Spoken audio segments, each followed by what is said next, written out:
It is finally here. It is Super Week. Today's show is brought to you by Get Upside. Let's get right to it. Let's talk about the one thing the Rams need to do to be Super Bowl champions for the first time as Los Angeles Rams. Of course, they won the Super Bowl as the St. Louis Rams against Tennessee about 20 years or so ago. But here we are, another opportunity for the Los Angeles Rams to become Super Bowl champions for the first time. So what needs to happen? It's really very simple. The numbers kind of slap you right across the face.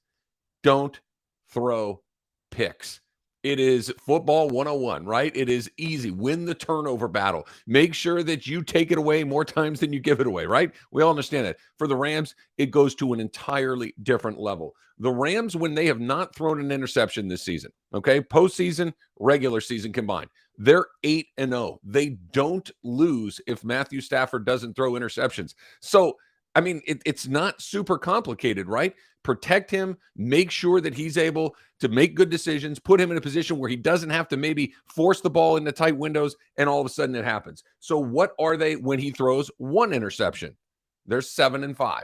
Okay, so now all of a sudden we're into 500 territory. You give it away just the one time through the air, and you are just slightly better than a 50-50 shot. Think about it. No interceptions, 8-0. One interception, 7-5. That is a gigantic difference between those two things. More than two interceptions, we're 2-3. So if we get to 0, you're going to win. One, coin flip, more than one, odds are you're going to lose. This is how simple it is for this team to put themselves in a position to win games. This is why you can go into a game like you saw in Tampa. They turned it over 4 times, but none of them through the air. This is when...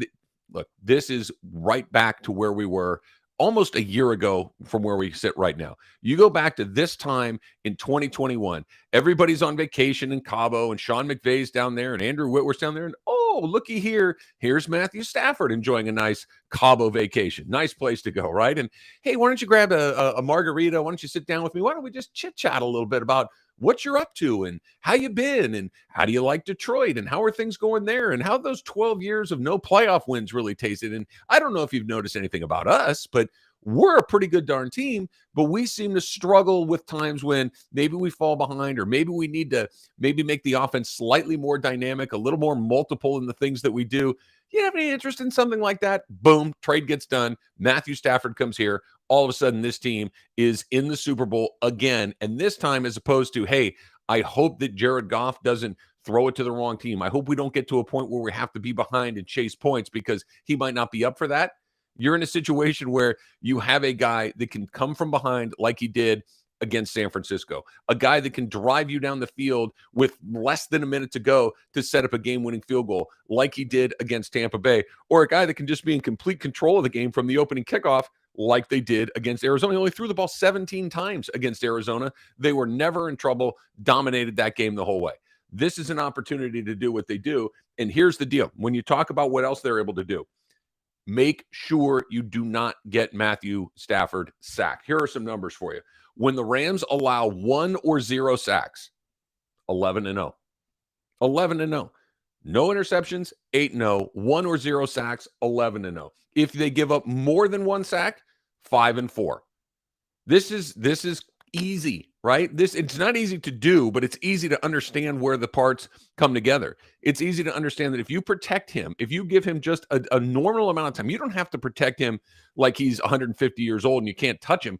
What I'm saying is give him the right amount of time, the proper amount of time. He's going to find a good decision. He's going to find the open guy. He's going to find Kupp. He's going to find Odell Beckham. He's going to find Van Jefferson. He might find Kendall Blanton in the Super Bowl because Tyler Higbee's still kind of on the fence right there. But now all of a sudden, don't let him get hit. Give him time. You're not going to lose the game. So you look at what they're able to do. Cincinnati is pretty average in both of these categories. They're right smack in the middle of the NFL in both of these. They're 11th in sacks, the Bengals are. Okay, top third, but okay, fine. Nothing dynamic. It's not like you're looking at Aaron Donald. It's not like you're looking at Von Miller on the other side of the ball. And then as far as interception goes, literally right smack in the middle. 15th in the league in interceptions during the regular season. So this lines up really well for what the Rams want to do. Don't throw interceptions against a team that doesn't intercept a ton of passes to begin with. Don't give up sacks against a team that doesn't give up a lot of sacks, or I should say that doesn't go and get a lot of sacks to begin with. an offensive line for the Rams that more often than not has been very, very good this season. What do we say? 8-0. No, excuse me, 11-0 when not giving up an interception or a sack. Okay, this is setting up. This is absolutely setting up for a Rams win coming up in Super Bowl 56. Those two numbers, the two most important numbers. We can talk about win rates and DVOAs and all these things that are scientific formulas and whatnot. Make it easy on yourself. When you're watching this game, when you're trying to figure out if the Rams are playing well, when you're trying to decide if, hey, is this thing going the way that we want it to go? Has he thrown an interception? If he has, cross your fingers and hope that it breaks the right way because we're in coin flip territory. If he hasn't, you can sit back. You can have your nachos and your wings and your chili and whatever else you got going at your Super Bowl party and feel pretty good about it. Has he thrown more than two? You might want to start thinking about the draft. You might want to start thinking about what's coming up next year. Why can't Sean McVay find a way not to do this, that, or the other thing in the biggest game of his life? Those are the questions that you could be asking yourself if it's more than two, both interceptions and sacks, because those are the two numbers that send this thing in an entirely different direction if he's not locked in. If he is, order your hat, order your party, get your pots and pans together, run out into the street, and start banging them together along the way. Okay.